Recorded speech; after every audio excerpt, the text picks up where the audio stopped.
जो है बवाल हुआ और ईवीएम में सभी प्रत्याशियों की कैद हो गए हैं, तो और उसके बाद कुछ बवाल भी हुए जिसको लेकर के ईवीएम खाली पाई गई और बवाल किया गया। इस पर आपका क्या कहना है? देखिए, मतदान के दौरान भी कुछ विपक्षी पार्टियों ने या कहें इंडी गठबंधन ने की तरफ से बार बार इस चीज़ की शिकायत रही कि मतदान में गड़बड़ियां हो रही हैं, ईवीएम में गड़बड़ियां हो रही हैं, मतदाताओं को रोका जा रहा है। और उसके बाद एक ट्रक मुंगराबाद शाहपुर से, बताया जाता है कि मुंगराबाद शाहपुर से चलकर वो स्ट्रांग रूम में पहुंच गया और उस संदिग्ध ट्रक को देखकर समाजवादी पार्टी के तमाम कार्यकर्ताओं ने वहाँ पर पूरे स्ट्रांग रूम का, यूनिवर्सिटी का घेराव किया और घेराव करने के बाद जब तक मामला नहीं हल हुआ तब तक पूरे कार्यकर्ता वहाँ डटे रहे। हालात ये हो गई कि मल्हनी विधायक लकी यादव, पटेल जी और कुशवाहा जी जो प्रत्याशी हैं, सारे लोग वहाँ पर इकट्ठे हो गए और काफ़ी बमचक रहा। तो इस संबंध में मैं ये कहना चाहूँगा कि इस तरह के ट्रक और इतनी बड़ी गड़बड़ी ये किसी भी हाल में एक सतर्क प्रशासन द्वारा स्वीकार नहीं की जा सकती। देखिए, जब आप संदिग्ध हो जाते हैं, आपकी उस पर सवाल उठने लगते हैं आपके सही होने पर, तो बहुत सारी चीज़ें होती हैं।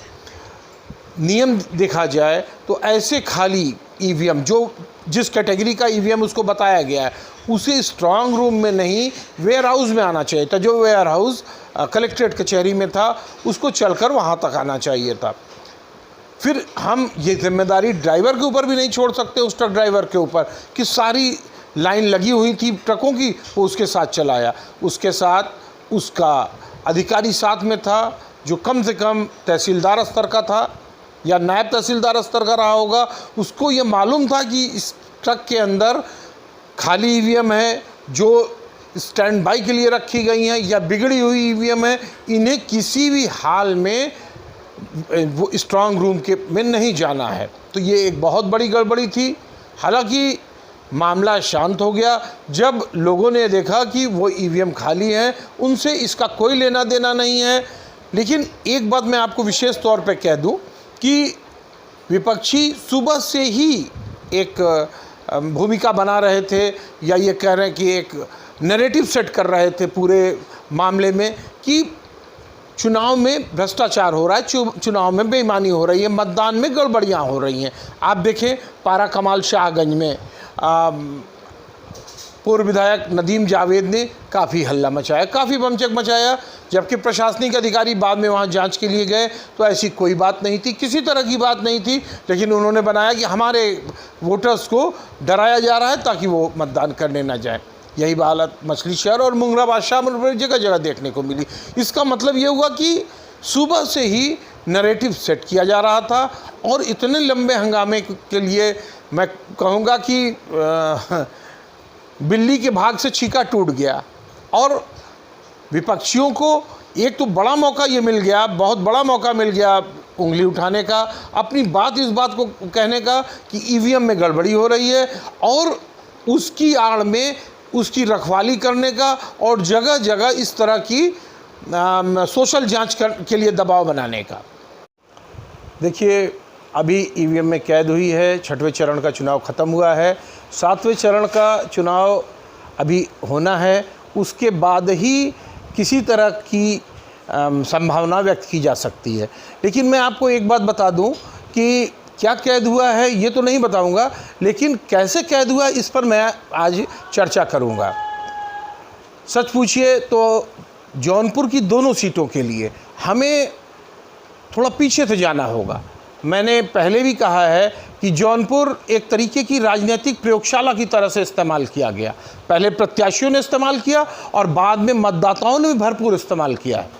तो आप ये देखें कि जब मतदान की घोषणा हुई, 6ठे चक्र में यहाँ पे मतदान का तय हुआ, मतदान की प्रक्रिया शुरू हुई, उसके बाद प्रत्याशियों ने यहाँ नाम अपने पर्चे दाखिल करना के लिए तैयारियाँ शुरू कर दी। बीजेपी ने तो जो प्रत्याशियों को उतारा था, उस उन दोनों ही प्रत्याशियों को लेकर उनके अपने प्रतिबद्ध मतदाताओं में बड़ा अनमने मन से लोगों ने स्वीकार किया, या ये कह लें कि शुरू से विरोध था। विरोध धीरे धीरे बढ़ता गया, लेकिन पार्टी अपनी जगह स्थिर रही। विरोध होने की दो वजहें थी। ये प्रत्याशी पैराशूट था, न केवल स्थान से इसलिए नहीं कहा जा सकता क्योंकि इन्होंने अपनी पूरी राजनीतिक पारी मुंबई में खेली, महाराष्ट्र में खेली, महाराष्ट्र सरकार में कांग्रेस के मंत्री रहे, भाजपा का रेगुलर विरोध किया। इसलिए वैचारिक विरोध की वजह से यहाँ के जो प्रतिबद्ध मतदाता थे, पार्टी के साथ जुड़े हुए जो मतदाता थे, उनमें थोड़ा सा विरोध जो होना चाहिए वो विरोध था। तो ये तो हो गई बीजेपी की जौनपुर की बात।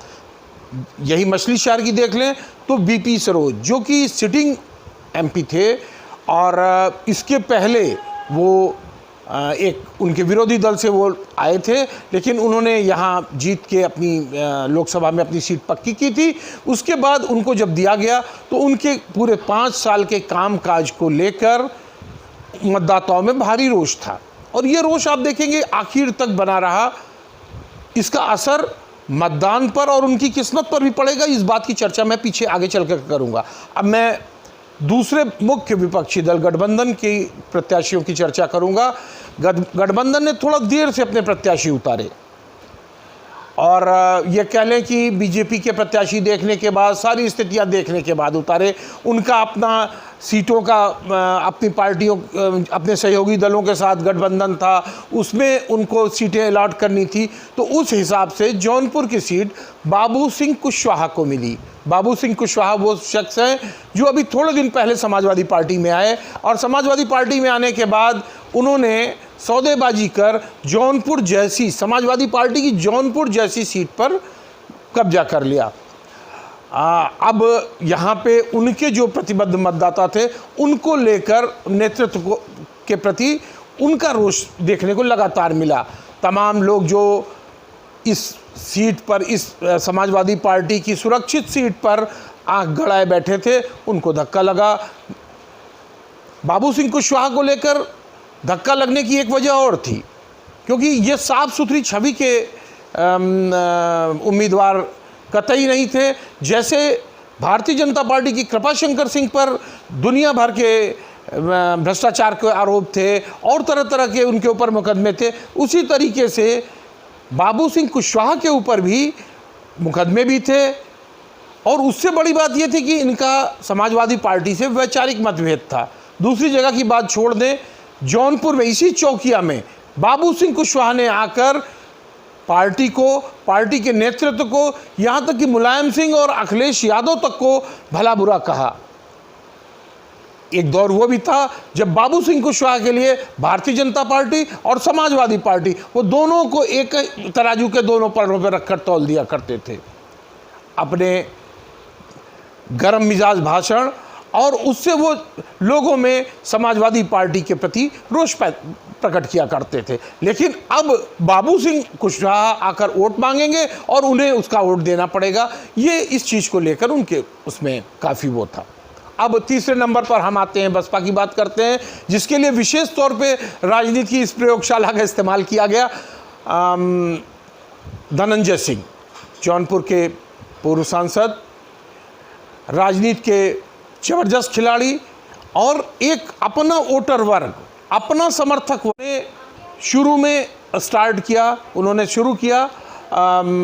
एक के बाद एक पार्टियों से उन्होंने मांगा टिकट। पहले भारतीय जनता पार्टी के साथ वो इन्वॉल्व रहे, भारतीय जनता पार्टी को लगातार वो मांगते रहे टिकट, इंतज़ार करते रहे। लेकिन भारतीय जनता पार्टी ने जब कृपाशंकर सिंह को उतार दिया तो उन्होंने अपना रुख समाजवादी पार्टी की तरफ कर दिया।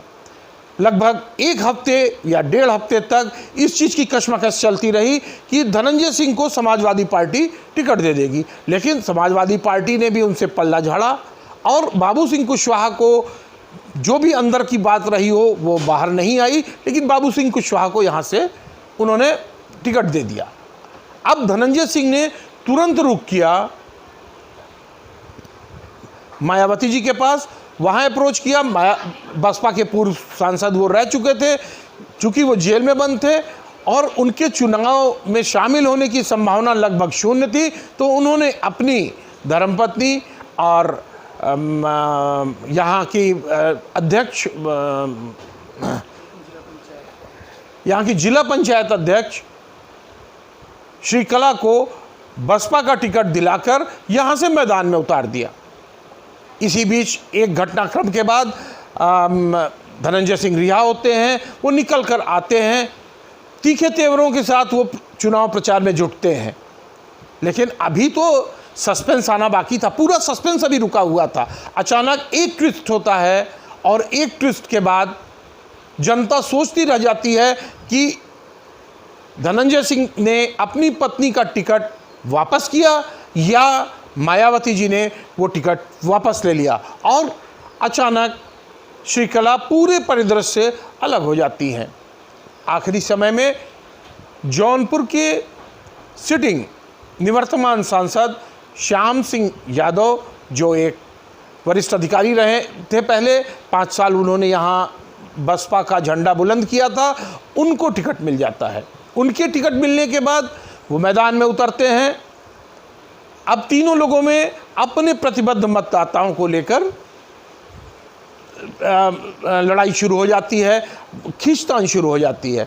कुशवाहा जी जो हैं वो भारतीय जनता पार्टी के मौर्या वोटों को समेटने की कोशिश कर रहे होते हैं, और वहीं दूसरी तरफ अपने भारतीय जनता पार्टी के उम्मीदवार और कृपाशंकर सिंह अपने सजाती मतदाताओं को सजोने में लग जाते हैं, और इसीलिए धनंजय सिंह को भी वो धीरे धीरे कर अपने पक्ष में चुनाव के एक दिन पहले तक कर सारे वोटों को वो कर लेते हैं। तो अब मैं आपको एक बात बता दूं, ये तो यहाँ का पूरा परिदृश्य था।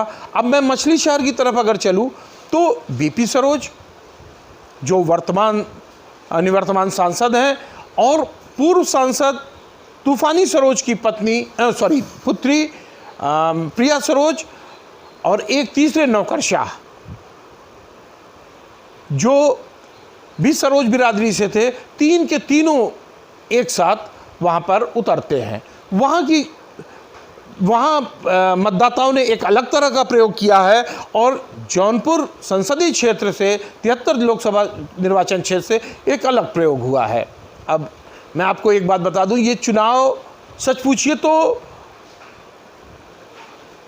अगर माना जाए तो भारतीय जनता पार्टी ने जीतने के लिए लड़ा है, और विपक्षियों ने इसे भारतीय जनता पार्टी को हराने के लिए लड़ा है। पूरा चुनाव अगर आप एक एक स्थितियां देखेंगे, क्योंकि भारतीय जनता पार्टी के पास चुनाव 2-2.5 साल से चुनाव की तैयारी कर रही टीम थी, पूरी योजना थी, एकदम एक एक मतदाता जो सरकारी योजनाओं से लाभान्वित हुआ था उसे वोट में कन्वर्ट करने के लिए तरह तरह की कोशिशें थी, तरह तरह के मोर्चे थे। उन्होंने सजातीय नेताओं को यहाँ उतारा, पूर्व उप मुख्यमंत्री केशव प्रसाद को उतारा, उप मुख्यमंत्री ब्रजेश पाठक को यहाँ उतारा, इसके अलावा मध्य प्रदेश के मुख्यमंत्री मोहन यादव को वो यहाँ लेकर आए। हर तरीके से उन्होंने हर किसी को लुभाने की कोशिश किया। तो कुल मिलाकर स्थितियाँ जो आगे चलकर बनी, तो मैं ये कह रहा था कि ये जो चुनाव था ये बिना मुद्दों के चुनाव लड़ा गया है, कहीं भी कोई मुद्दे सामने नहीं आए। बस ये बात था कि 10 साल गिनाकर सरकार हटाने की बात कर विपक्षी वोट मांग रहे थे, वहीं मोदी समेत सारे स्टार प्रचारक सिर्फ मोदी का नाम लेकर पार्टी के उम्मीदवार के लिए वोट मांग रहे थे। तो सच पूछिए तो यहाँ अगर कहा जाए तो यहाँ पर मतदाताओं ने एक तरीके से किसी भी उम्मीदवार के बजाय दूसरे मुद्दों पर, दूसरे चेहरों पर और दूसरी बातों पर मतदान किया है। ये बातें न केवल जौनपुर संसदीय क्षेत्र के लिए है, बल्कि मछली शहर संसदीय क्षेत्र में भी यही हुआ है। अब इन तीनों मतदाताओं की रेल कैसे दौड़ी है, क्या हुआ है, इस पर थोड़ी सी चर्चा हो जानी चाहिए। देखिए, जब हम वोट कन्वर्ट करने की बात करते हैं तो कुल 55% यानी आधे से थोड़ा सा ज़्यादा वोट पड़ा है और आधे से थोड़ा सा मतदाता इस पूरे मुहिम से पूरे उससे विमुख रहा है। यानी तकरीबन 12 लाख मतदाताओं ने दोनों ही निर्वाचन क्षेत्रों में तकरीबन मतदान किया है। अब अगर त्रिकोणीय लड़ाई जो मानी जा रही थी वो होती तो शायद इक्वेशन समझने में मुश्किलाहट होती, लेकिन दोनों ही निर्वाचन क्षेत्रों में वोटिंग के दिन, मतदान के दिन ये लड़ाई सीधी हो गई। बसपा जो एक कैडर वोट लेकर चलती है, जिसके पास एक बड़े वोटिंग की वो होती है, वो पूरे परिदृश्य से एकदम अलग दिखाई पड़ी। अब ईवीएम में क्या पैक हुआ है ये तो ईवीएम खुलने के बाद ही तय होगा। हम उस पर किसी भी हाल में कोई चर्चा नहीं कर रहे हैं। हम सिर्फ ये बता रहे हैं कि जो सामने से दिखा वो उनके प्रतिबद्ध मतदाता, जिन पर भारतीय जनता पार्टी शुरू से दावा कर रही थी कि उनका एक बहुत बड़ा वोटर वर्ग खिसक कर आगे आएगा। क्यों खिसक कर आगे आएगा? उनका कहना था कि उनकी सरकार ने वंचितों और ज़रूरतमंदों के लिए जो साधन, सुविधाएं या लाभ उपलब्ध कराए हैं वो उनकी जेब तक पहुंचाए हैं। बार बार ये कहते सुना गया कि मेरे सर पर छत नहीं थी, बरसात में पानी बरसता था, हम भीगते हुए सोते थे, अब हम सुकून से सो सकेंगे बरसात में। इस तरह की तमाम कहानियाँ, स्टोरियाँ विज्ञापनों में, चर्चाओं में, एक दूसरे की बोलचाल में लगातार सुनती गई। तो मेरा ये अनुमान है कि यहाँ पर अगर बसपा दोनों उससे बाहर हो गई है तो जितना ज़्यादा बसपा का वोट भारतीय जनता पार्टी के पक्ष में गया होगा, यानी ये मान लें कि जितना कम पे बसपा का उम्मीदवार सिमटेगा वो भारतीय जनता पार्टी के दिल्ली पहुंचने की संभावना उतनी ही ज़्यादा होगी। और जितना बढ़िया स्कोर बसपा करेगी दोनों ही सीटों पर, उतनी ज़्यादा संभावना उनके प्रतिद्वंदी इंडी गठबंधन के दिल्ली पहुंचने की होगी। देखिए, एक चीज़ मैं आपको और बता दूं, जो स्ट्रेटेजिकल तरीका होता है, भारतीय जनता पार्टी के रणनीतिकार चुनाव का संचालन करने वाले जीतने के लिए लड़ रहे थे। ये बात मैंने आपसे कहा। उन्होंने उम्मीदवार घोषित करते हुए उन्होंने उम्मीदवार पर आई तमाम चर्चाओं को, तमाम विरोध को दरकिनार करते हुए उन्हीं उम्मीदवारों पर अपना विश्वास दिखाया और उन्हें मतदान के दिन तक लेकर आए। तो कहीं ना कहीं उनके दिमाग में ये बात जरूर होगी कि उन्हें जीतना कैसे। कहते हैं जो आक्रामक होता है उसके मुकाबले जो बचाव करने वाला होता है, उसकी बचाव करने वाले को अपनी 4 गुनी ताकत लगानी पड़ती है। आक्रमण करने वाले को सिर्फ मालूम होता है कि उसे यहाँ से ब्रेक थ्रू निकालना है, यहाँ से बढ़कर आगे चलना है। तो इस दृष्टिकोण से देखा जाए तो स्ट्रेटेजिकली भारतीय जनता पार्टी के उम्मीदवार ने इस मामले में अपने प्रतिद्वंदी के मुकाबले जीत हासिल कर रखी है दोनों ही जगह पर। लेकिन बहुत सारे मुद्दे हैं, बहुत सारी बातें हैं। वोट देते देते ईवीएम में बंद होते होते क्या हुआ, खुलने के बाद क्या खुलेगा, वो किसके लिए भाग्यशाली होगा और किसके लिए वो दुर्भाग्यशाली होगा, ये तो आपको आने वाले अगले सप्ताह में जब आपके मतदान का परिणाम सामने आएगा तब लगेगा। मैं अभी देख रहा था जब आपके कैंडिडेट कुलदीप धालीवाल जी आपसे बात कर रहे थे और उनकी एक एक बात पे जिस तरह से तालियां बज रही थी और आप लोग उनका अभिवादन कर रहे थे, मुझे लगता है अब ज़्यादा मुझे वोट मांगने की ज़रूरत है नहीं।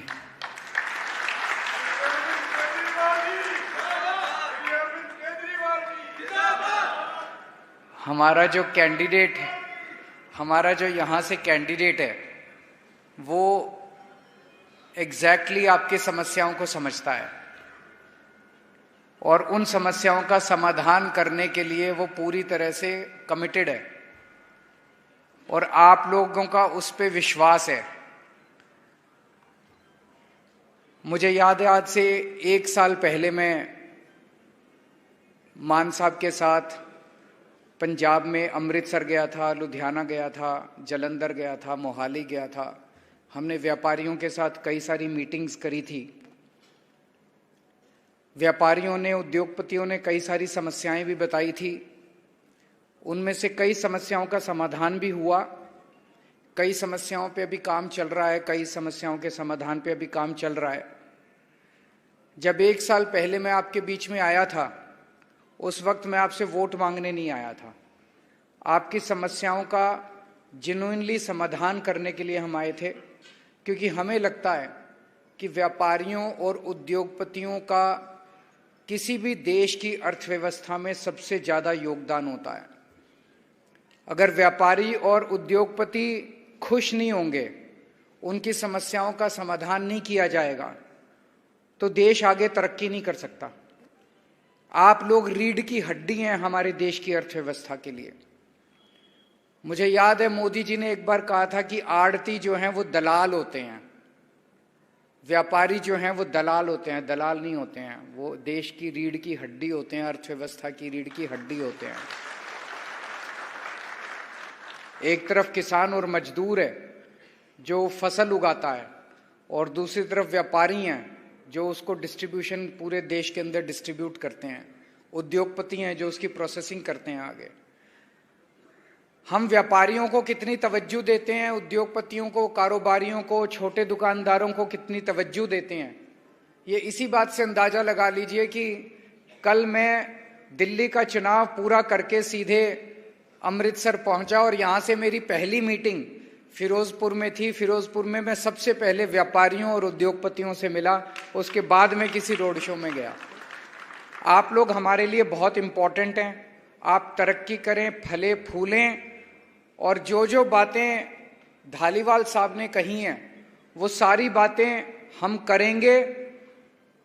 आप ये सोच सकते हो कि इसके पहले जितनी पार्टियां आई, अभी इसके पहले हमारा संसद में एक ही एमपी था लोकसभा में, अभी रिंकू था, उसके पहले मान साहब थे।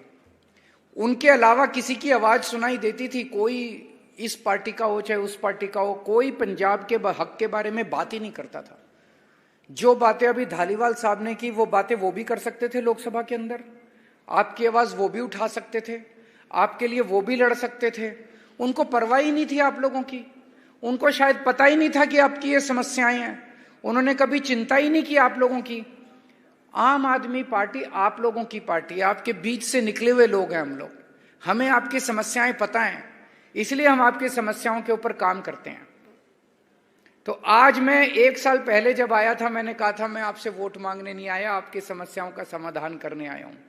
आज मैं आपका समर्थन मांगने के लिए आया हूं इस चुनाव के अंदर, और वो बहुत जरूरी है, कई मायनों में जरूरी है। आपने हमें 2 साल पहले स्टेट के चुनाव में भारी समर्थन दिया, 117 में से 92 सीट दी। इतनी सीटें मुझे नहीं लगता 75 साल में किसी भी पार्टी को आपने इतना ज्यादा प्यार दिया था, इतना विश्वास किया था। उसके लिए मैं तहे दिल से आप लोगों का शुक्रिया अदा करता हूं। और 2 साल में आपने हमारे काम भी देख लिए। हमने जितने काम कहे थे एक एक करके सारे पूरे करते जा रहे हैं। बिजली फ्री हुई कि नहीं हुई? हो गई ना बिजली फ्री, घर की बिजली फ्री हो गई ना, बिजली फ्री हो गई। सोच सकते थे कि बिजली फ्री भी हो सकती है? ये एक जादू की तरह है। केवल दिल्ली और पंजाब के लोगों को फ्री बिजली मिल रही है, बाकी पूरे देश में कहीं नहीं मिल रही। केवल आम आदमी पार्टी फ्री बिजली देती है। कहां से देते हैं? हमारी जेब से तो देते नहीं, पैसे बहुत लगते हैं, इतने पैसे तो है नहीं हमारी जेब में। वही पैसा है, कोई नया टैक्स भी नहीं लगाया, उतना ही टैक्स लग रहा है आप लोगों के ऊपर, थोड़ा कम ही लग रहा होगा, हमने कोई नया टैक्स नहीं लगाया। उसी पैसे को बचा के जो पहले पैसा भ्रष्टाचार में चला जाता था, उसी पैसे को बचा के आप लोगों को बिजली फ्री कर दी हम लोगों ने। मोहल्ला क्लिनिक बन रहे हैं नहीं बन रहे हैं? बने कुछ मोहल्ला क्लिनिक अमृतसर, अच्छे हैं कि नहीं है? बढ़िया है कि नहीं है? मोहल्ला क्लिनिक में शानदार मोहल्ला क्लिनिक, फ्री दवाइयां मिल रही है, फ्री इलाज मिल रहा है, फ्री टेस्ट हो रहे हैं। और अब सरकारी स्कूल शानदार बनने लगे। सबसे पहला अमृतसर का सरकारी स्कूल मेरे को याद है, स्कूल ऑफ एक्सीलेंस। देखने गए आप लोग? देखा किसी ने स्कूल ऑफ एक्सीलेंस बना? शानदार सरकारी स्कूल बन रहे हैं पूरे पंजाब के अंदर। शुरू हुआ है अभी, 2 ही साल हुए हैं, 2 साल ज्यादा नहीं होते। 75 साल का जो इन्होंने गंद फैलाया है, 75 साल जो इन्होंने खराब किया है, वो थोड़ा टाइम तो लगेगा उसको ठीक करने में, लेकिन इन 2 साल के अंदर आपको इतना यकीन हो गया होगा कि इन लोगों की नीयत साफ है, अच्छे लोग हैं, ईमानदार लोग हैं, पंजाब की तरक्की करना चाहते हैं। सारी ठीक होगी। 3 साल और अभी बाकी हैं। इन 3 साल में हर मोहल्ले में मोहल्ला क्लिनिक बना देंगे, सारे स्कूल ठीक कर देंगे, और भी जितने वादे थे आपका, पानी का, सीवर का, वाघा बॉर्डर का, सारे काम करेंगे हम लोग। जितने कामों का हम लोगों ने वादा किया है सारे काम करेंगे।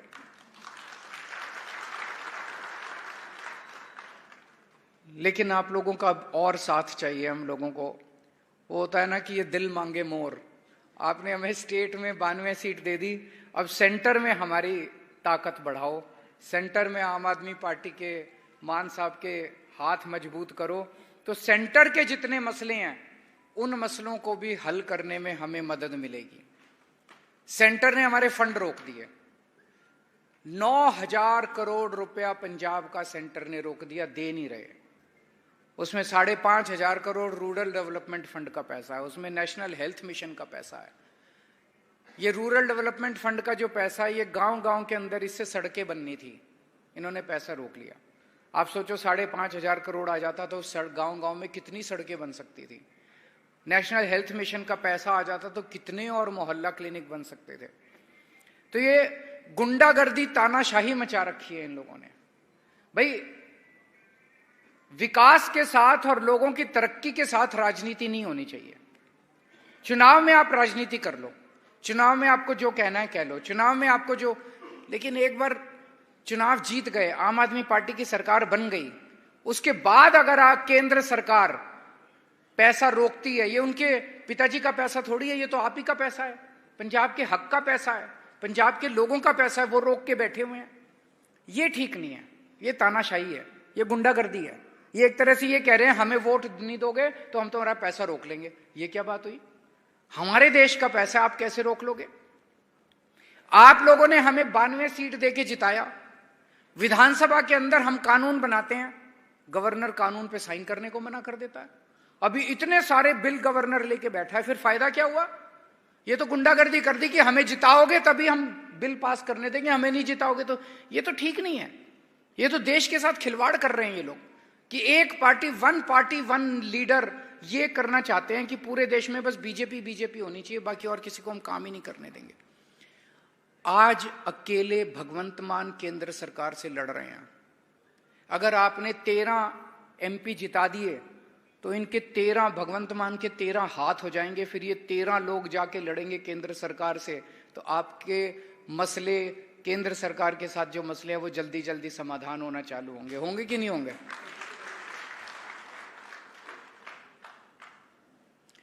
अभी इतनी तानाशाही मचा, इन्होंने मेरे को गिरफ्तार कर लिया, कहते हैं केजरीवाल भ्रष्टाचारी है। मेरा तो एक ही प्रश्न है, बिजली फ्री करने वाला भ्रष्टाचारी है कि बिजली महंगी करने वाला भ्रष्टाचारी है? अगर मैंने भ्रष्टाचार करना होता तो आपकी बिजली फ्री थोड़ी करता। जैसे इन लोगों ने भ्रष्टाचार कर करके सारा पैसा खा गए, मैंने पैसा बचा बचा के दिल्ली में भी बिजली फ्री कर दी, पंजाब में भी बिजली फ्री कर दी, मोहल्ला क्लिनिक खोल दिए, स्कूल खोल दिए, सड़कें बना दी, दिल्ली के अंदर पानी का, सीवर का इंतजाम कर दिया। कोई भी भ्रष्टाचारी आदमी काम नहीं करता। 16 मार्च को इलेक्शन कमीशन ने देश के चुनाव डिक्लेयर करे, 21 मार्च को इन्होंने मेरे को गिरफ्तार कर लिया। तो भ्रष्टाचार में थोड़ी गिरफ्तार किया, उनको यह डर था कि केजरीवाल अगर पूरे देश में घूम घूम के प्रचार करेगा तो इनकी सीटें कम हो जाएंगी, इसलिए मेरे को अंदर किया। ये तो भला हो, सुप्रीम कोर्ट का धन्यवाद करते हैं हम। सुप्रीम कोर्ट उन्होंने कहा जा केजरीवाल 21 दिन प्रचार कर ले, तो मैं पूरे देश में घूम घूम के प्रचार कर रहा हूं। पाकिस्तान के अंदर आपने देखा क्या हुआ। पाकिस्तान में उन्होंने इमरान खान को जेल में डाल दिया। उसकी पार्टी छीन ली, उसका सिंबल छीन लिया और फिर चुनाव करवाया। उसके बावजूद भी इमरान खान को इतने वोट मिल गए, इतनी सीटें मिल गई। उसके हर कैंडिडेट अलग अलग सिंबल पे लड़ा। मोदी जी इंडिया में भी उन्होंने यही करना चालू कर दिया। महाराष्ट्र में एनसीपी के 2 टुकड़े कर दिए, उनका सिंबल छीन लिया, उनकी पार्टी छीन ली और कहते हैं आ जाओ अब चुनाव करते हैं। शिवसेना के 2 टुकड़े कर दिए, उनकी पार्टी छीन ली, उनका सिंबल छीन लिया, कहते हैं आ जाओ अब चुनाव लड़ते हैं। मेरे को गिरफ्तार कर लिया, हमारे मनीष सिसोदिया को गिरफ्तार कर लिया, सत्येंद्र जैन को गिरफ्तार कर लिया, संजय सिंह को गिरफ्तार कर लिया, कहते हैं आ जाओ अब चुनाव लड़ते हैं। झारखंड में हेमंत सोरेन को गिरफ्तार कर लिया, कहते हैं आ जाओ चुनाव लड़ते हैं। बांग्लादेश में शेख हसीना ने सारे विपक्षियों को जेल में डाल दिया और फिर चुनाव कराया। रशिया के अंदर पुतिन ने सारे विपक्षी नेताओं को जेल में डाल दिया, कईयों को मरवा दिया और फिर चुनाव कराया। 87% वोट मिल गए। क्या आप ऐसा भारत चाहते हो जिसमें एक ही पार्टी बचे और एक ही नेता बचे? आज हम लोग लड़ रहे हैं, मैं लड़ रहा हूं, इन लोगों के साथ संघर्ष कर रहा हूं, तन मन धन से लगा हुआ हूं, लेकिन मेरे अकेले के करने से तो नहीं होगा ना। जब तक आप लोग खड़े होकर इनका विरोध नहीं करोगे। 140 करोड़ लोगों का साथ चाहिए इस देश को बचाने के लिए। दोस्तों, अगर तानाशाही, कल अमित शाह जी आए थे, लुधियाना आए थे, शायद लुधियाना आए थे, आपने सुना उनका स्टेटमेंट? किस किस ने वो वीडियो देखा अमित शाह जी का? कल वीडियो अमित शाह जी धमकी दे के गए हैं। पहले तो पंजाबियों को खूब गालियां दी उन्होंने, देखना उनका पूरा जो भाषण दे के गए हैं, खुल के गालियां दी उन्होंने पंजाब के लोगों को, और फिर धमकी दे के गए हैं 4 जून के बाद पंजाब की सरकार गिरा देंगे, 4 जून के बाद भगवंत मान मुख्यमंत्री नहीं बचेंगे। कैसे? 92 सीट है यार, कैसे गिरा दोगे? तानाशाही मचा रखी है। वो खुल के कह रहे हैं कि हम तुम्हारे विधायक तोड़ लेंगे, एमएलए तोड़ लेंगे, हम उनको डरा देंगे, ईडी लगा देंगे, सीबीआई लगा देंगे, पैसे से खरीद लेंगे।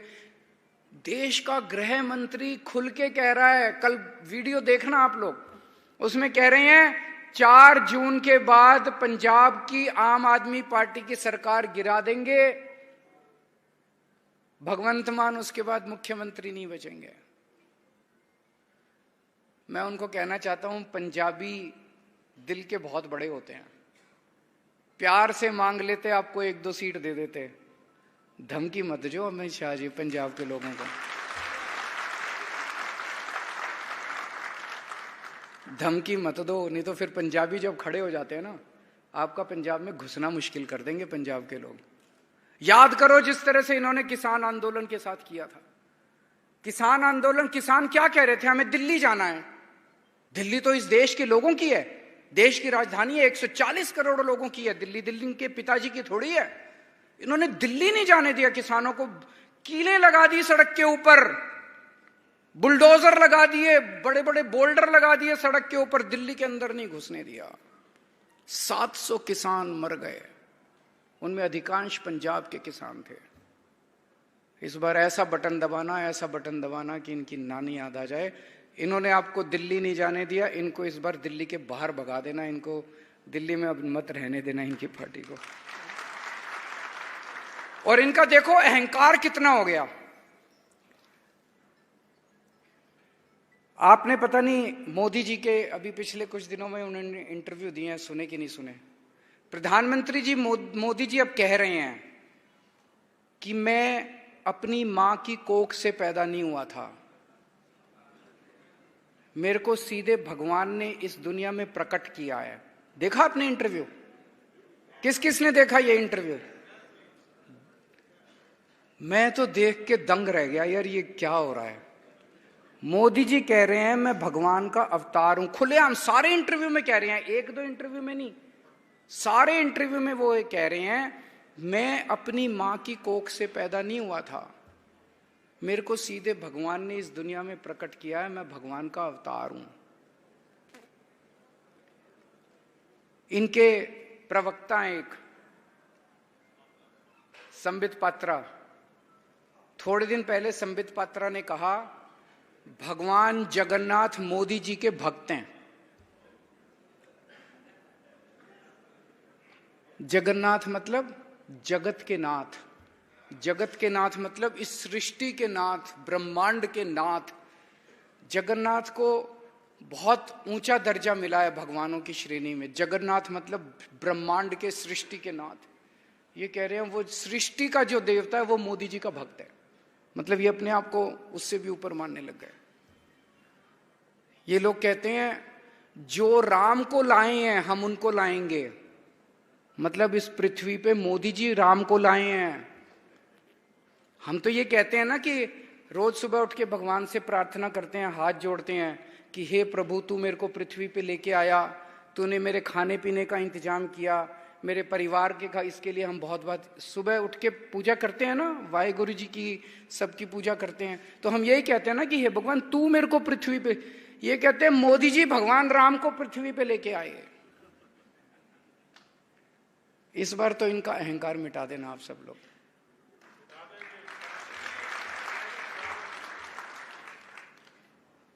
और एक और चीज है, ये जो बार बार बोल रहे थे 400 पार 400 पार, हमें 400 सीट चाहिए 400 से। हमने पूछा क्यों चाहिए? बोले जी मोदी जी कुछ बड़ा काम करना चाहते हैं। हमने कहा क्या बड़ा काम करना चाहते हैं? तो पता चला रिजर्वेशन खत्म करना चाहते हैं, बाबा साहब अम्बेडकर का संविधान खत्म करना चाहते हैं। वो मत होने देना। ये संविधान ही है इस देश का जिसने इस देश को एकजुट कर रखा। 75 साल से इस संविधान ने हमारे देश को बचा रखा है। किसी हालत में वो मत होने देना। और लोग बहुत नाराज हैं। मैं जेल से छूटने के बाद मैं पूरे देश में गया हूँ, लखनऊ गया, मैं जमशेदपुर गया, मैं कुरुक्षेत्र गया, हरियाणा गया, महाराष्ट्र गया, बॉम्बे गया, भिवंडी गया, कई जगह होके आ रहा हूँ। लोगों में बहुत गुस्सा है। इतनी महंगाई हो गई, इतनी बेरोजगारी हो गई, लोगों के घर का खर्चा नहीं चल रहा। घर में बच्चे बेरोजगार बैठे हैं, उनके लिए नौकरी नहीं है। और जब वो टीवी की तरफ देखते हैं प्रधानमंत्री जी को बात करते हुए, तो प्रधानमंत्री जी महंगाई की एक भी बात नहीं करते, बेरोजगारी की एक भी बात नहीं करते। प्रधानमंत्री जी क्या कहते हैं? ये इंडिया गठबंधन को वोट दे दिया तो ये तुम्हारी भैंस छीन के ले जाएंगे, तुम्हारी 2 भैंस है तो 1 भैंस ये छीन के ले जाएंगे। प्रधानमंत्री जी कहते हैं ये तुम्हारा मंगलसूत्र छीन के ले जाएंगे, ये तुम्हारे घर की बिजली काट देंगे, ये तुम्हारे घर की, ये क्या है? हमारी तो कोई चिंता ही नहीं है उनको। हमारी समस्याओं की बात करो ना। अगर प्रधानमंत्री जी कहते मेरे को वोट दो, मैं तुम्हारे पेट्रोल के दाम कम कर दूंगा, डीजल के दाम कम कर दूंगा, तुम्हारा दूध सस्ता कर दूंगा, खाने पीने की चीजें सस्ती कर दूंगा, तुम्हारे बच्चों के लिए ऐसे मैं रोजगार दिलाऊंगा, मैं भी वोट दे देता प्रधानमंत्री जी को। हमारी समस्याओं का उनके पास समाधान ही नहीं है। उन्हें हमारा ऐसे लगता है वो किसी और ही दुनिया में जी रहे हैं कि अब वो भगवान बन गए हैं और अजीब अजीब बातें करने लग गए हैं। मैंने उनका देखा 3 दिन पहले भाषण, अगर इंडिया गठबंधन को वोट दिया तो तुम्हारे घर की टूटी छीन के भाग जाएंगे। अरे क्यों टूटी छीन के भाग जाएंगे? तुम्हारे घर का मंगलसूत्र छीन लेंगे। क्यों छीन लेंगे मंगलसूत्र यार? तो दोस्तों ये देश बचाने का चुनाव है। और यहां जितने लोग बैठे हैं, मेरे को पता है एक एक व्यक्ति कम से कम 10-10 हजार वोट, आप लोग बहुत बड़े बड़े लोग बैठे हैं यहाँ पे, समाज के नेता बैठे हैं यहाँ पे, समाज के बड़े बड़े इन्फ्लुएंसर बैठे हैं। आप लोगों को सबको आम आदमी पार्टी को वोट देने के लिए तैयार करना है। देखिए मैं किसी पार्टी का नाम नहीं लूंगा, लेकिन अगर किसी भी दूसरी पार्टी को आप वोट दोगे, आपने देख लिया पिछले 5 साल 10 साल 15 साल से किसी ने पंजाब की आवाज नहीं उठाई लोकसभा में। और पंजाब में इस टाइम हमारी पार्टी है, पंजाब में सरकार हमारी है। अगर हमारा ही एमपी होगा और हमारी सरकार है, मिलजुल के काम करेंगे। जैसे इन्होंने कहा ये प्रोजेक्ट लेके आएंगे केंद्र से, अगर केंद्र से प्रोजेक्ट लेके आएंगे, हमारी सरकार है, उसी ने उस प्रोजेक्ट को लागू करना है, तो मिलके काम करेंगे, तालमेल होगा, 13 की 13 सीट आएंगी। केंद्र में भी हमारे हाथ मजबूत होंगे और पंजाब सरकार से भी वो सारे काम हम करा पाएंगे। तो ये 13 की 13 सीट इस बार आम आदमी पार्टी को देनी बहुत जरूरी है।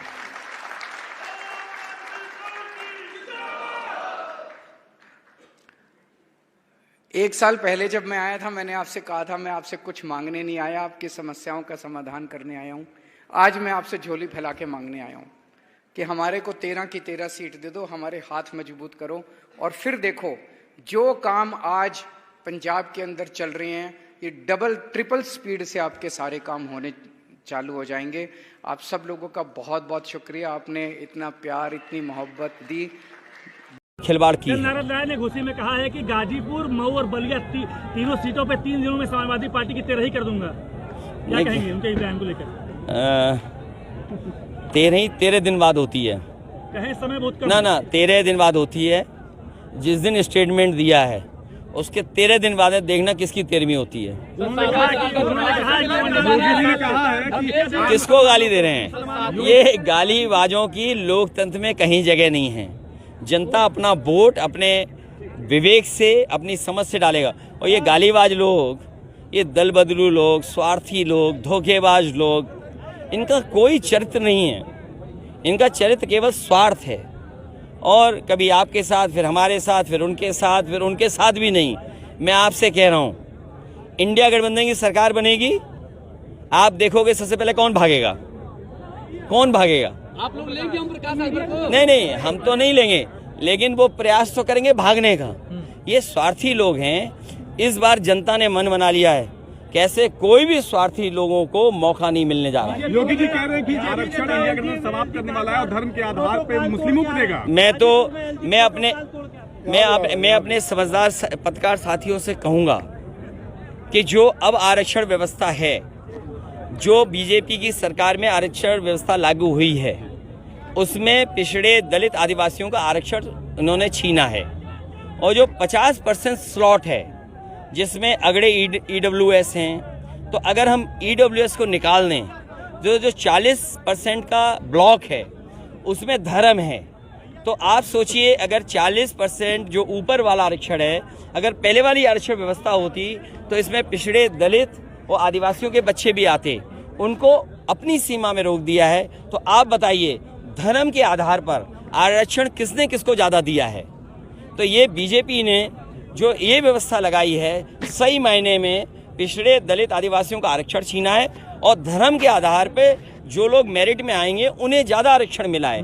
तो जो लड़ाई है वो लड़ाई है कि जो आबादी में ज़्यादा हैं उनको आरक्षण कम मिल रहा है, और जो आबादी में कम है उन्हें आरक्षण ज़्यादा मिल रहा है। पहले योगी जी आए थे, घोषित सीट पे भूमिहार और राजभर जो चल रहा है मामला, इस पर क्या कहेंगे पॉलिटिक्स में? क्या कहेंगे? अरे राज्यपाल, इन पीएम, सीएम, राज्यपाल, मंत्री और कई उपमंत्री, गृह मंत्री और बिजली मंत्री, तमाम मंत्री हैं। अच्छा, बिजली मंत्री तो पूछो, पूरा प्रदेश अंधेरे में है। कश्मीर में आतंकवाद, अरे सुनिए, पूरा प्रदेश अंधेरे में है। और मैं आपको बता के जा रहा हूँ, क्योंकि ये चुनाव इन्होंने गर्मी में कराया। गर्मी में प्रेस को परेशान किया, हमें किया, जनता को किया। गर्मी की वजह से भी हारने जा रहे हैं। इनकी जो अहंकार की गर्मी है, ये अहंकार का जो बुखार है, इस बार जनता अपने वोट से उतार देगी। 2 दिन पहले योगी जी आए थे, उन्होंने मन से कहा कि जनता डरो मत, माफिया मिट्टी में मिल चुके हैं। देखिए, अभी सोनभद्र के मेरे अपने पत्रकार साथी सोनभद्र की मीटिंग के बारे में आप पता कर लो, वहाँ का वीडियो मंगा लो, फोटो मंगवा लो। सब माफिया उत्तर प्रदेश के उनके मंच पे थे। और सुनने में तो आ रहा है कि सब माफियाओं को बनारस काशी लोकसभा में जिम्मेदारी दी गई है कि जाइए वोट बटोरिए, कुछ बांटिए, फिर वोट बटोरिए। आपको सब पता है। मैं फिर कहता हूं कि सरकार को एक लंबी सूची जारी करनी चाहिए माफियाओं की। कल 21 दिन पूरे हो रहे हैं। परसों मुझे सरेंडर करना है। परसों वापस मैं तिहाड़ जेल चला जाऊंगा। मुझे नहीं पता ये लोग इस बार कब तक मुझे जेल में रखेंगे, पर मेरे हौसले बुलंद हैं। देश को तानाशाही से बचाने के लिए जेल जा रहा हूं, इसका मुझे फक्र है। इन्होंने मुझे कई तरह से तोड़ने की कोशिश की, झुकाने की कोशिश की, मुझे चुप करने की कोशिश की, लेकिन ये सफल नहीं हुए। जब मैं अभी जेल में था तो इन्होंने कई तरह से मुझे प्रताड़ित किया। इन्होंने मेरी दवाइयां रोक दी। मैं 20 साल से सीरियस डायबिटीज यानी शुगर का मरीज हूं। पिछले 10 साल से मुझे रोज इंसुलिन के इंजेक्शन लगते हैं। रोज मेरे पेट में 4 बार इंजेक्शन लगते हैं। जेल में इन्होंने कई दिन मेरे इंसुलिन के इंजेक्शन बंद कर दिए। मेरी शुगर 300 सवा 300 तक पहुंच गई। इतने दिन तक शुगर इतनी हाई रहे तो किडनी और लिवर खराब हो जाते हैं।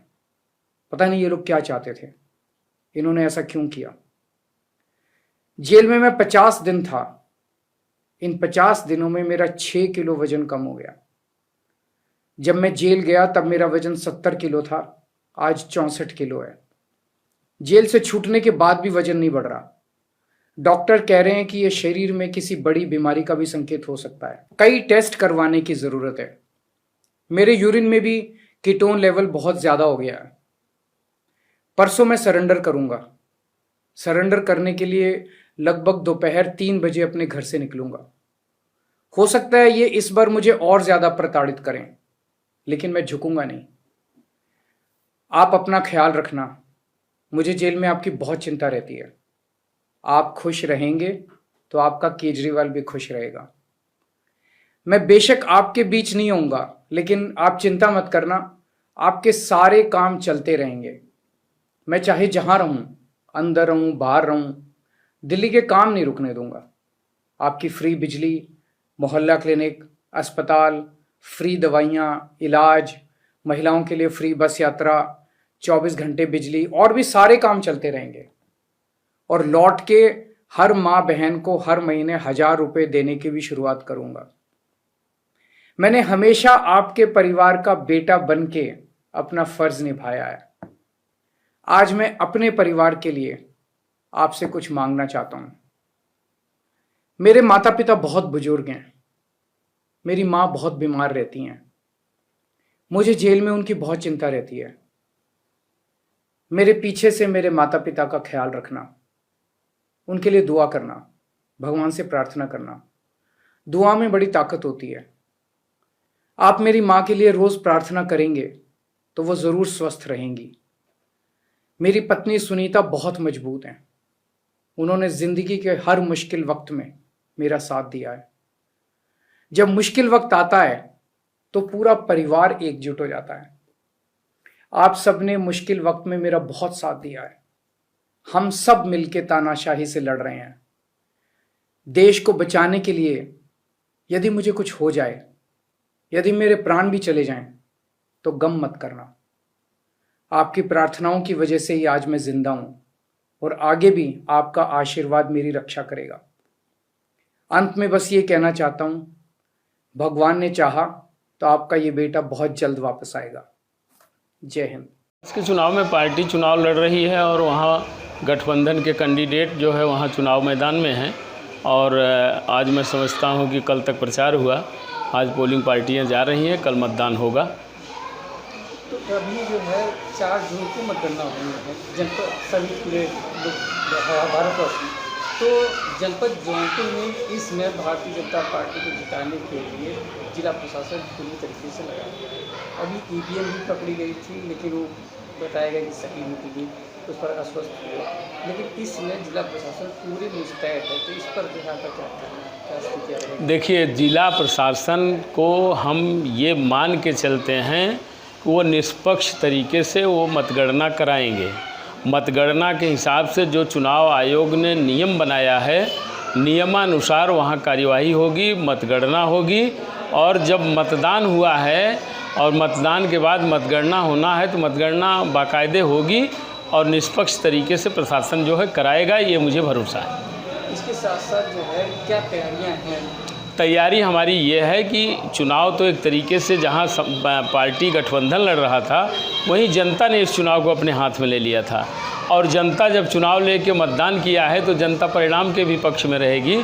और तैयारी का मतलब यह है कि हमारे जो नियमानुसार एजेंट बनते हैं, जो हमारे वैधानिक तरीके से जो कार्यवाही होती है, वो तैयारी की जा रही है और उसके आधार पर लोग जाएंगे और समय के हिसाब से, नियम के हिसाब से मतगणना कराई जाएगी और परिणाम निकल कर के आएगा। लगभग जो है कितनी सीटें जनपद जौनपुर पूरे उत्तर प्रदेश से जो है? हमारे माननीय राष्ट्रीय अध्यक्ष जी का कहना है कि एक सीट पर लड़ाई है, बाकी हर लड़ाई जो है हमारी स्पष्ट हो गई है। तो ऐसी दशा में मतगणना के दौरान परिणाम भी लगभग उसी तरह से आएगा। जैसा कि बनारस से जो है प्रधानमंत्री नरेंद्र मोदी चुनाव लड़ रहे हैं, अभी 2 दिन पहले से कल से चुनाव थमा है, लेकिन बहुत साइलेंटली इसमें नरेंद्र मोदी जी हैं। तो वहाँ की स्थितियाँ क्या है? स्थितियाँ जनता ने मन बना लिया है उनके खिलाफ भी वोट देने का, क्योंकि लोगों में इतना गुस्सा है। वो देखने को आया, प्रचार के दौरान लोग गए और जिस तरह से हर जगह रैलियां हो रही थी, हर जगह जनाधार जो है इंडिया गठबंधन का बढ़ रहा था, उसी तरह से वहाँ भी बढ़ता हुआ दिखाई दिया। और ऐसी दशा में कल लोग मतदान भी उसी तरह से करेंगे। उनके चुनाव प्रचार के लिए लगभग 150 के ऊपर ही मुख्यमंत्री और तमाम मंत्री लगे थे, तो इस दौरान क्या स्थिति है? देखिए, चाहे जितने लोग लगे थे उनको वोट तो डालना नहीं है, वोट डालने वाली तो वहाँ की जनता है और जनता ने जो मन बनाया है वही परिणाम आएगा। किसी के आने जाने से कोई फ़र्क पड़ने वाला नहीं है। इस बार जो है पूर्ण बहुमत से सरकार बनेगी?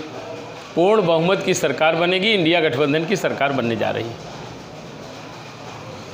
ਅੱਜ ਪੰਜਾਬ ਦੇ ਲੋਕਤੰਤਰ ਲਈ ਬਹੁਤ ਵੱਡਾ ਦਿਨ ਹੈ।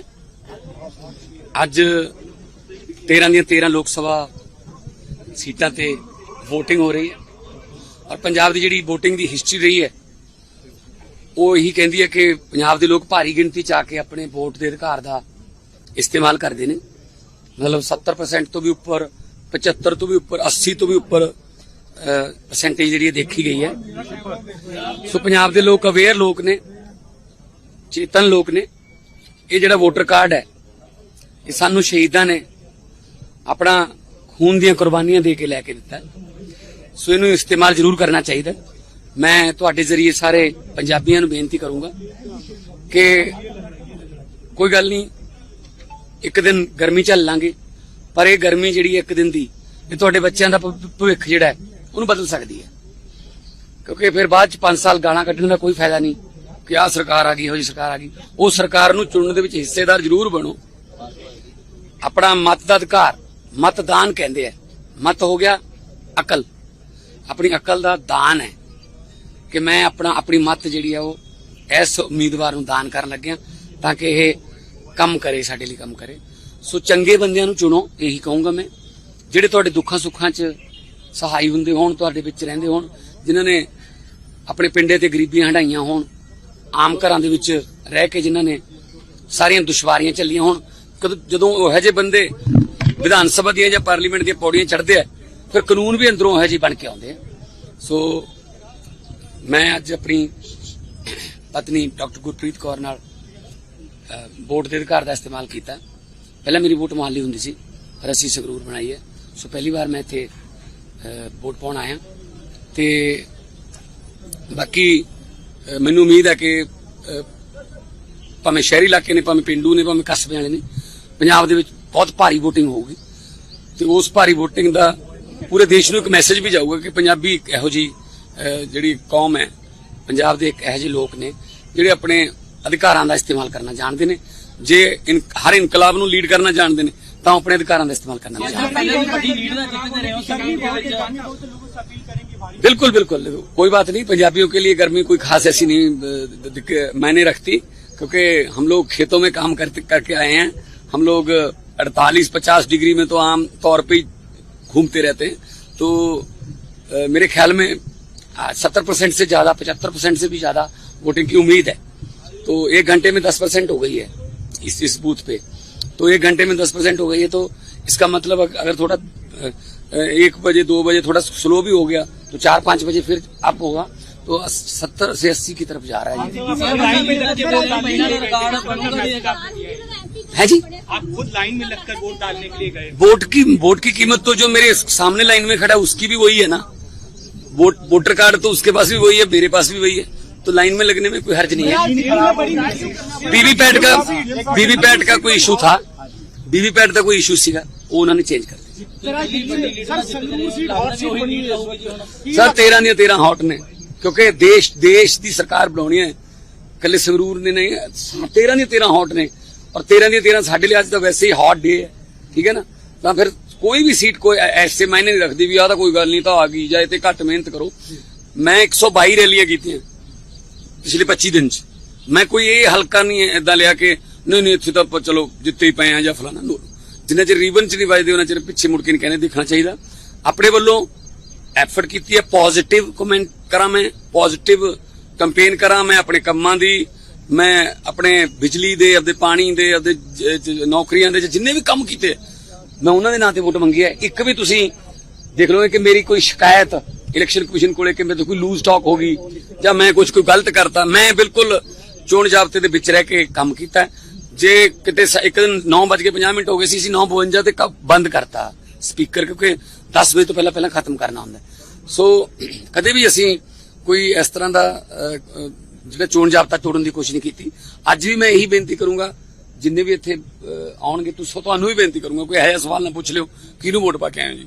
ਫਿਰ ਉਹ ਤਾਂ ਫਿਰ ਅੱਜ ਸ਼ਾਮ ਤੋਂ ਬਾਅਦ ਤੁਸੀਂ ਐਗਜ਼ਿਟ ਪੋਲ ਕਰੋਗੇ, परसों चौथे तो बाद पता लग जाऊगा कि किन्नू पाई है। सो बस मैं यही बेनती करूंगा कि वोटिंग जरूर करो और परसेंटेज जी पंजाब की देश के सब तो उपर होनी चाहिए।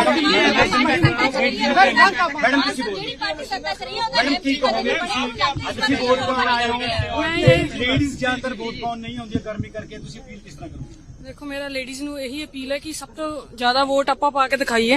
ਪਹਿਲਾਂ ਯੂਜੂਅਲੀ ਸੁਣਨ ਨੂੰ ਆਉਂਦਾ ਕਿ ਲੇਡੀਜ਼ ਦੀ ਪੋਲਿੰਗ ਘੱਟ ਹੋਈ ਹੈ, ਸੋ ਇਸ ਵਾਰ ਲੇਡੀਜ਼ ਗਰਮੀ ਗੁਰਮੀ ਨਾ ਮੰਨਣ ਤੇ ਵੱਧ ਤੋਂ ਵੱਧ ਪੋਲਿੰਗ ਆ ਕੇ ਕਰਨ ਤੇ ਆਪਾਂ ਵੀ ਇਤਿਹਾਸ ਬਦਲੀਏ, ਸਿਰਜੀਏ, ਆਪਾਂ ਪੂਰਾ ਯੋਗਦਾਨ ਪਾਈਏ ਇੱਕ ਨਵੀਂ ਸਰਕਾਰ ਨੂੰ, ਇੱਕ ਚੰਗੀ ਸਰਕਾਰ ਨੂੰ ਜਿਹੜਾ ਚੁਣੀਏ, ਜਿਹੜਾ ਆਪਣੇ ਲਈ ਕੰਮ ਕਰ ਸਕੇ। ਨਾਲੇ ਵੀ ਹੈ ਨਾ ਲੇਡੀਜ਼ ਲਈ ਵੋਟ ਪਾਉਣਾ ਜ਼ਰੂਰੀ ਇਸ ਕਰਕੇ ਵੀ ਜ਼ਿਆਦਾ ਕਿਉਂਕਿ ਸਭ ਤੋਂ ਵੱਧ ਮਹਿੰਗਾਈ ਤੋਂ ਪ੍ਰਭਾਵਿਤ ਲੇਡੀਜ਼ ਹੁੰਦੀਆਂ, ਉਹਨਾਂ ਨੂੰ ਸਭ ਕੁਝ ਪਤਾ ਹੁੰਦਾ ਚੁੱਲ੍ਹੇ ਦੀਆਂ ਜਿਹੜੀਆਂ ਚੀਜ਼ਾਂ ਨੇ ਉਹਨਾਂ ਦਾ ਰੇਟ ਕੀ ਹੈ, ਚੁੱਲ੍ਹਾ ਚੱਲ ਕਿਵੇਂ ਰਿਹਾ ਹੈ। ਜੈਂਟਸ ਨੇ ਤਾਂ ਆ ਕੇ ਕਹਿ ਦੇਣਾ ਨਾ ਕੀ ਬਣਿਆ ਅੱਜ, ਤੇ ਉਹਨੇ ਬਣਾਇਆ ਕਿਵੇਂ ਇਹ ਤਾਂ ਫਿਰ ਉਹਨੂੰ ਪਤਾ ਨਾ। ਸੋ ਲੇਡੀਜ਼ ਨੂੰ ਜ਼ਿਆਦਾ ਮੈਂ ਕਹਿੰਦਾ ਆ ਕੇ ਵੋਟਿੰਗ ਕਰਨੀ ਚਾਹੀਦੀ ਹੈ ਵਿਕਾਸ ਲਈ ਜਾਂ ਆਪਣੇ ਘਰ ਦੀ ਜਿਹੜੀ ਹੈ ਕਬੀਲਦਾਰੀ ਨੂੰ ਲੀਹ ਤੇ ਚਾੜਨ ਲਈ, ठीक है ना। सो पॉजिटिव वोटिंग करनी चाहिए। नमस्कार साथियों, मैं हूं ब्रिजेश कुमार विश्वकर्मा, आप देख रहे हैं न्यूज़ टाइम वाराणसी से। इस समय हम मौजूद हैं काशी विद्यापीठ के बूथ पर, जहां पर आज मतदान का अंतिम चरण चल रहा है, जहां की प्रधानमंत्री नरेंद्र मोदी का संसदीय क्षेत्र है। यहाँ पर आप देख सकते हैं कि पीछे जो है काफ़ी भीड़ लगी है और यहाँ लोगों का तांता लगा हुआ है, चूँकि मौसम में एकदम साफ़ है और तेज़ी से लोगों का जो है यहाँ पर मतदान करने के लिए लोग आ रहे हैं। और हम अपने कैमरामैन से कहेंगे कि कैमरा पैन करके दिखाएं कि यहाँ पर जो है तमाम तरीके से लोग स्टॉल लगाए गए हैं और यहाँ पर जो है आप देख सकते हैं कि ये तमाम तरह के प्रचार प्रसार के लिए मसाज और तमाम तरह के स्लोगन बना करके यहाँ पर तेलों का भी जो है प्रचार प्रसार किया जा रहा है। इसके साथ साथ यहाँ पर जो भी जितने भी हैं हाजमोला की कंपनियां हैं, डाबर पुदीन हरा है, तमाम ऐसे वो लगाए गए हैं, स्टॉल लगाए गए हैं जिससे कि लोग प्रभावित हों। और मौसम आज कुछ तापमान में साफ़ सुथरा दिखाई दे रहा है, जिससे मतदान प्रतिशत तेज़ी से बढ़ रहा है और लोग अपने घरों से निकल करके मतदान करने के लिए आए हुए हैं और मतदान काफ़ी तेज़ी से कर रहे हैं, जिसको देखते हुए यहाँ पर ऐसा लग रहा है कि जैसे मोदी मय हो चुका है यहाँ का पूरा सिस्टम एकदम तेज़ी से, और सुरक्षा व्यवस्था चाक चौबंद है और तेज़ी से यहाँ पर मतदान प्रक्रिया चल रही है। और आप देख सकते हैं कि यहाँ पर जो है बूथ भी लगाए गए हैं, काफ़ी भीड़ है, लोग बच्चों के साथ भी आ रहे हैं और तमाम तरीके से यहाँ पर लगाए गए हैं। यहाँ BLO और तमाम लोगों को बैठाया गया है। यहाँ भीड़ देख सकते हैं कि जैसे यहाँ पर तमाम तरीके से भीड़ लगी है, लोग पर्चियाँ ले रहे हैं और पर्चियों की दिक्कत हो रही है तो उनको मिलान कर रहे हैं पर्चियों के लिए। यहाँ पर लोग बैठे हुए हैं, तमाम तरीके से यहाँ पर व्यवस्थाएं हैं, कहीं किसी को वोटिंग में दिक्कत न होने पाए। इधर हम आपको दिखा दें, यहाँ से लोग जो है गेट से एंट्री करके जा रहे हैं और यहाँ पर जो है मतदान करके यहाँ से निकल रहे हैं। यहाँ तमाम जो है ये देखिए हमारे कुछ जो है यहाँ पर और लोग भी मौजूद हैं, आइए इनसे जानते हैं कि क्या स्थितियाँ हैं। जी भाई साहब, क्या नाम है आपका? भैया हमारा नाम कुंवर यादव पड़ी जी। तो यहाँ पर कैसा मतदान चल रहा है? देखिए मतदान तो बहुत अच्छा चल रहा है, सुबह से काफ़ी उत्साह थी, काफ़ी लोग थे, बढ़ चढ़ के हिस्सा हुआ। अभी तक बहुत अच्छा परसेंटेज वोटिंग भी हो रही है, लेकिन यहाँ पे थोड़ा सा BLO की थोड़ी सी कमियाँ है। जो BLO है वो नाम में थोड़ा सा बहुत नाम कटे हैं, घर घर तक पर्चियाँ नहीं पहुँची हैं, लोग अभी भी देखिए छपटिया रहे हैं, परेशान हो रहे हैं, लेकिन नाम उन लोग का नहीं मिल रहा है। बहुत लोगों की शिकायतें हैं कि नाम काट दी गई हैं, यही सारी है। जैसा कि यहाँ पर जो है एक धाकड़ प्रत्याशी हैं, एक तो प्रधानमंत्री नरेंद्र मोदी जी और दूसरे अजय राय कांग्रेस गठबंधन से हैं, तो क्या दोनों में क्या फाइट चल रही है? देखिए बनारस की जो जनता है और बनारस की जो राय है, एक राय है अजय राय, ठीक है। बनारस की जो लड़ाई है काशी बना गुजराती है, बनारस की जो लड़ाई है बनारसी बना बहारी है। तो इस बार बनारस के लोगों ने एकदम ठान लिया है कि इंडिया गठबंधन को जिताना है और अजय राय जी 2 लाख वोटों से जीत रहे हैं और इंडिया गठबंधन की सरकार बनने जा रही है। तो मोदी जी लगभग 10 सालों से यहाँ पर अपने उनका संसदीय क्षेत्र रहा है, तो किस तरीके से उन्होंने इतने काम करवाए हैं उस पर आप क्या कहते हैं? देखिए, मोदी जी की बात अगर 2 मिनट के लिए साइड करिए, मैं मोदी जी पे आऊँगा, 2 मिनट साइड कीजिए। मोदी जी के नाम पे गधा, कुत्ता, घोड़ा, बानर जितने थे सब जीत गए। ये बनारसी भाषा है, हम कोई कुत्ता बधा ना कहती, बनारसी भाषा। मोदी जी का नाम लेला सब लोग जीत गईला, और जीत गईला तो काम कैला नहीं, काम नहीं कैला तो एदा पारी मोदी जी भी परेशान हो गईलन। मोदी जी 2014 में जो समीकरण रहल, जो अंधभक्ति लोगन के अंदर रहल, वो 19 में कम भल। 24 में लोग एकदम जाग गईलन और लोग देख लेलन, करे यार ये तो गुजरात से आकर कोनो कामे नहीं करत हो, रोजगार भी नहीं देता हो, हर मोहल्ला में तू चल जा, सीवर का पानी पिए वाला पानी एक मिल के हर घर में जाता हो। 2-2 करोड़ युवाओं को बात कैले रहा, नौकरी नहीं दिला। गैस सिलेंडर कितना महंगा हो गल, घरे का जो महीना का राशन 4500 आओ तो सीधे 6500 आवे लगल। तो जब जनता का आँख खुलल तो जनता कलत तो हमके बदलाव चाहिए। और राहुल गांधी ऐसा, अखिलेश यादव ऐसा योद्धा जब धरती पे उतर के अलन, एकदम साक्षात लोगन से जब मिलन, लोगन के गले लगेलन, 4000 किलोमीटर राहुल गांधी जी भी चलन, अखिलेश यादव जी भी साथ दिले। दोनों युवा वर्ग नेता हुअन, ये सब ब्लैक बेल्ट नेता हुअन, ये सब स्विमिंग करलन, ये सब फाइटर हुअन। मोदी जी के तरह नहीं कि 4 मिला बैठा के अंदर पानी में डुबैले वहाँ तो पूजा करा फोटो खींच दी। अभी भी देखबा तो मोदी जी कहाँ गल हुअन, तपस्या करे गल हुअन।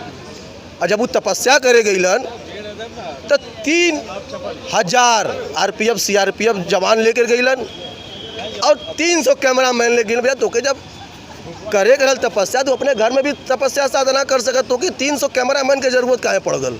एक मतलब तू दिखावत हुआ। सिंपल सा चीज़ है, ये हमारा छोटा भाई है, ठीक है, इसकी अपनी विचारधारा है, एक विचारधारा की लड़ाई है जो होनी चाहिए। लेकिन यहाँ पे लोकतंत्र का पर्व है, यहाँ पे उसकी बात हम ना करते हुए हम इसकी बात करें कि युवा वोटर यहाँ पे हैं। हम लोग तो काफ़ी साल से वोटर दे रहे हैं, ये भी हमारा अपना छोटा भाई है, क्षेत्र का बहुत अच्छा आदमी है। बट यहाँ पे लेकिन आपको ये देखना चाहिए कि विकास बनाम और एक अलग की विचारधारा की लड़ाई है, ठीक है। विकास मोदी जी की और अगर मैं बात करूं यहाँ के विकास की, काशी की विकास की बात करूं, तो आप सारे पैरामीटर पे देख लीजिए विकास हुआ है। अगर विकास तो एक मुद्दे में डिबेट करना चाहूँगा। छोटे भाई से एक बार मैं भी बड़े भाई से विनम्र निवेदन करूंगा कि एक मिनट मेरी बात रख लें दीजिए। अरे मेरी बात तो हम ये पूछना चाहते हैं, ठीक है आप कह दिए कि विकास की बात में आपने बेरोजगारी पे क्या किया, ठीक है। आपने हेल्थ के इशू पे आपने कोरोना के समय देखा कि मोदी जी और यहाँ पे योगी जी थे पूरे प्रदेश में, पूरे कोरोना में देश में हाहाकार मचा हुआ था, ऑक्सीजन की कमी थी, लोग मर रहे थे, लाशें जो है नदियों में बह रही थी, उसमें विकास कहाँ था हमारा? चलिए इसका जवाब यही मोदी जी कोरोना काल में जो लोग मर जा रहे थे, जो लोग वैक्सीन लगा रहे थे, तो वैक्सीन के नाम पे अपने सर्टिफिकेट में फोटो लगाए। और जब कोरोना काल में जब इनकी वैक्सीन फर्जी हो गई, जब उसी कोरोना काल में वैक्सीन लगा लोग जब मरने लगे, लोगों को जिम में जा रहा है, युवा मर जा रहा है, ब्लड प्रेशर हाई हो जा रहा है, हेमरेज हो जा रहा है, जब मर्जी सर्टिफिकेट से अपना फोटो हटवा लिए। चलिए इसका मैं जवाब देना चाहूँगा। यहाँ पे सिंपल सी चीज़ है। अगर मैं बेरोजगारी पे बात करता हूँ, ठीक है, तो बेरोजगारी में अगर जितनी वैकेंसियाँ मैं चलिए स्टेट लेवल पे ले लेता हूँ, इस सरकार में युवा को मिली है और सेंट्रल लेवल पे इस युवा को मिली है, आंकड़ों के साथ मैं बात करूँगा, उतना अगर अन्य सरकारों के देख ले तो घोटालेबाजी, घपलेबाजी, परिवारवाद और दूसरी चीज़ एक मिनट बोल लें दीजिए। और दूसरी चीज़ इसमें अगर मैं वैक्सीन की बात करूं तो इसमें अगर पोलियो की वैक्सीन की मैं बात करूं, कांग्रेस की सरकार थी। मैं स्पेशली एक मुद्दा उठा रहा हूं, जब मेरा छोटे भाई उठा रहे हैं, तो उसमें 25 साल लग गए उनको वैक्सीनेशन करने में। यहाँ 1 साल में अच्छे तरीके से, जिसकी तारीफ यही नहीं विश्व भर में हुई है। तो अगर उसमें WHO ने भी कह दिया है कि इसमें उसकी वजह से मौतें नहीं हुई, इवन IMA ने कह दिया है, अब आप WHO को भी कह दो कि नहीं बिका हुआ है, ये तो नहीं हो सकता ना। तीसरा मुद्दा अगर मैं बात करूँ यहाँ के विकास कार्य की, आप आज से पहले उठा लो, अखिलेश की सरकार थी, स्टेट में मैं बात कर रहा हूँ, क्या लॉ एंड ऑर्डर था, आज क्या लॉ एंड ऑर्डर है। अगर मैं विकास की बात करूं, आप केवल हवाई अड्डे से घुसिए, रेलवे स्टेशन से घुसिए। क्या वंदे भारत जैसी ट्रेन, मैं नोएडा में रहता हूं, वंदे भारत जैसी ट्रेन यहाँ पे तीन चार वंदे भारत, और जहाँ तक रही बात नजरबंद किसी को नहीं किया गया है। मैं जो गरीब 100 रुपये की टिकट में यहाँ से लखनऊ चला जाता था, क्या वो 1100 रुपये का टिकट लेकर लखनऊ जाएगा? चलिए, आप ये वंदे भारत की बात कर रहे हैं कि गरीबों के लिए क्यों नहीं वंदे भारत चला रहे हैं जिसका टिकट 100 रुपये हो? निःशुल्क कर रहे हैं, 151 रुपये 100 रुपये। मैं कल की घटना बता रहा हूँ। एक गमछा पहन के लिटरली गरीब तबके का आदमी दिल्ली से चढ़ा, और मैं टिकट की अगर बात करूँ 1200-1300 रुपये वंदे भारत की है, उसमें 1200-1300 रुपये में आपको तीनों टाइम फूड मिल रहा है।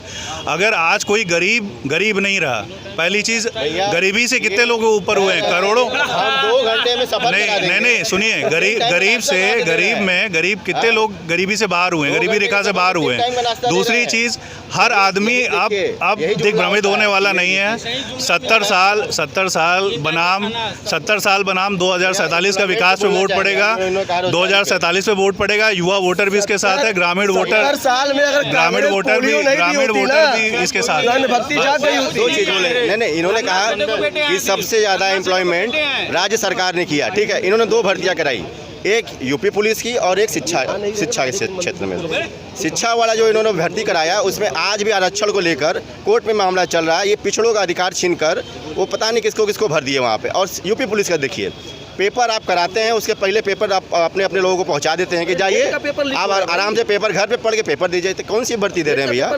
और किस आंकड़े की बात कर रहे हैं? कहाँ वो आंकड़ा, थोड़ा दिखा दें हमको। मैं आपको बता दूं, WHO ने कहा, मैं आपको बता दूं, एक गरीब परिवार का लड़का 1000 रुपया लगा के पहले फार्म भरता है, फिर 1000 रुपया लगा के उसका सेंटर पटना दिल्ली भेजा जाता है। 2000 रुपया ये हुआ, उसके बाद वो 1000 रुपया का रूम लेता है, 500-1000 रुपया खाना खाता है। एक फार्म भरने में एक गरीब परिवार का 4000 रुपया जाता है कि नहीं जाता है? उसके बाद जब उसको देखता है, जब पेपर देता है, चंद घंटों बाद जब उसको मालूम चलता है तो पेपर लीक हो गया, तो वो फांसी लगा करके आत्महत्या कर लेता है। क्यों गरीब तबके का परिवार, बाप एक कैसे ब्याज पे भीख मांग के सीमेंट गारा मट्टी करके वो 4000 रुपया कम से कम 1 महीने में जुटाया होगा, और आपने उसको पेपर लीक करा दिया। नकल माफियाओं पे योगी जी कुछ नहीं कर पा रहे हैं। महंगाई इतनी चरम में पड़ गई है कि 500 रुपये का गैस सिलेंडर 1200 रुपया का हो गया है। 4 रुपये की जो यूनिट बिजली बिल थी वो सीधे 9 रुपये का हो गया है। घर का जो राशन 4000 रुपये का आता है तो वो साला सीधे 6500 रुपये का आ रहा है। किस मुद्दे पे आप बात करेंगे? भारतीय जनता पार्टी सारे मुद्दों में फेल है, और इस बार 2024 में काशी का लाल अजय राय जीतने जा रहा। इंडिया गठबंधन पूरे बहुमत से बनाने जा रही है, और इन जितने भी भारतीय जनता पार्टी के लोग हैं, इन लोग का चेहरा कहीं दिखेगा नहीं। इसी कोरोना काल में इसमें ज़्यादा ना बोलते हुए मैं कंक्लूड करता हूँ। मैं वैसे बनारसे का रहे वाला ही, समझ ला, और हम लोग बचपन से यहाँ खेलने कूदले ही, यही विद्यापीठ में पढ़ले ही। तो कहे का मतलब ये है कि वो तो 4 जून के बाद पता चल जाए। हम स्पेशली नोएडा में रहीला, नोएडा से वोट डाले आए। तो ये आपस में विचारधारा का लड़ाई हो, सब लोग आपस में एक हो, लेकिन ये 4 जून के बाद क्लियर हो जाएगी के जीता तो के हारत हो, और कैसन विकास भैल हो कैसन ना भैल, तब देवल जाएगी EVM खराब हो, ये तू देख लिया। तो जैसा कि अभी आपने देखा कि हमने यहाँ के मतदाताओं की राय जानी। मतदाताओं ने एक पहलू अपने रखे हैं, जिसमें इन्होंने रखा कि मोदी बनाम अजय राय, तो गठबंधन की सरकार बनने जा रही है, इनका कहना है। और विकास के मुद्दों पर लोग अपने विचार रख रहे हैं, और हम आपको और भी बूथों पर ले चलेंगे और रूबरू कराते रहेंगे लोगों से। Brijesh Kumar Vishwakarma, news time, Varanasi.